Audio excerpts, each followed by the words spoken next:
সবাইকে স্বাগতম ও শুভেচ্ছা। আজকে ইঞ্জিন সম্পর্কে দুটি বিষয় খুব সহজভাবে বলার চেষ্টা করব।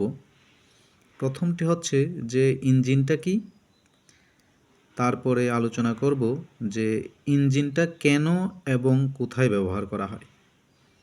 তাহলে আলোচনায় যাওয়া যাক। আলোচনার শুরুতেই আমরা যদি আমাদের চারপাশে একটু লক্ষ্য করি, দেখা যাবে গাড়িতেও ইঞ্জিন আছে, জাহাজেও ইঞ্জিন আছে, জেনারেটরের সাথেও ইঞ্জিন দেখা যাবে, পাম্পের সাথেও দেখা যাবে এবং অনেক মেশিনের সাথেও ইঞ্জিন দেখা যাবে।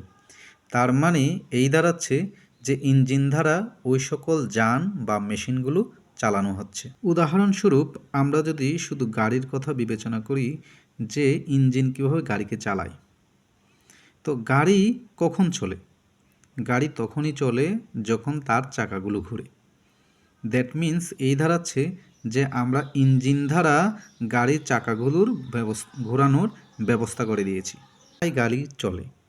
এখন প্রশ্ন আসছে যে ইঞ্জিন যে অনবরত ঘূর্ণন শক্তি বা যান্ত্রিক শক্তি দ্বারা গাড়ি চালাচ্ছে, সে অনবরত ঘূর্ণন শক্তি বা যান্ত্রিক শক্তি কোথা থেকে সাপ্লাই দিচ্ছে?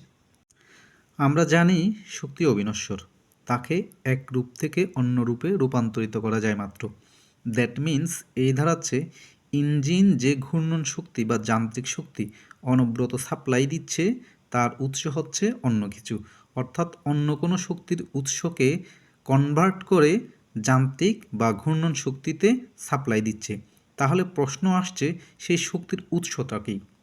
হ্যাঁ, সেই শক্তির উৎসটা হচ্ছে রাসায়নিক শক্তি, অর্থাৎ পেট্রোল, ডিজেল এটসেট্রা, যা ইঞ্জিনে আমরা ফুয়েল হিসেবে ব্যবহার করে থাকি।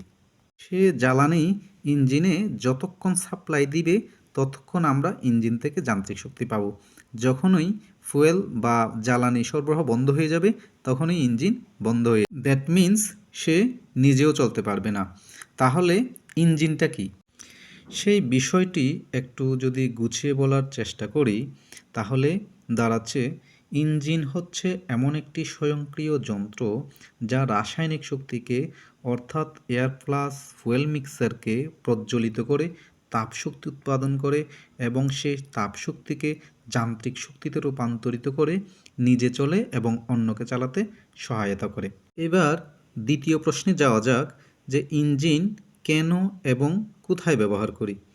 ইঞ্জিন মূলত আমরা সেই সব মেশিন বা যানকে চালাতে ব্যবহার করি যেসব মেশিন বা যান চালাতে যান্ত্রিক শক্তি প্রয়োজন, যেমন মোটরযান, কলকারখানা, জেনারেটর, পাম্প এটসেট্রা। আজকের আলোচনা তাহলে এই পর্যন্ত। সবার সুস্বাস্থ্য ও দীর্ঘায়ু কামনা করে এখানেই শেষ করছি। ধন্যবাদ সবাইকে।